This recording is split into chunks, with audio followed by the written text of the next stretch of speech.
Προσπαθούσα σ' όλα να είμαι εγώ εντάξει και να βάλω τη ζωή μου σε μια τάξη. Αντικείμενα δικά σου κι ό,τι άφησες εδώ σε μια κούτα ξεχασμένα από καιρό. Είχες φύγει, δεν με πείραξε, θυμάμαι. Σου είχα πει, δεν σου αξίζω, εγώ λυπάμαι.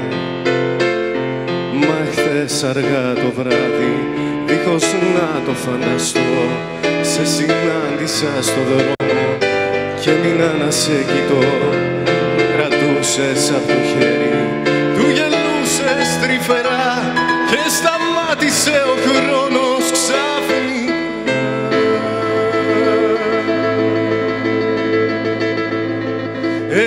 Έσπασε η νύχτα δυο κομμάτια και κλείσα σφιχτά τα δυο μου μάτια.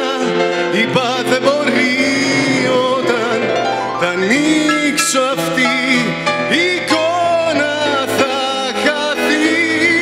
Πίστευα σε είχα ξεπεράσει πρώτος πως εγώ σ' είχα ξεχάσει. Όσο λάθος έκανα, εσύ ήσουν η δυνατή. Έσπασε η νύχτα.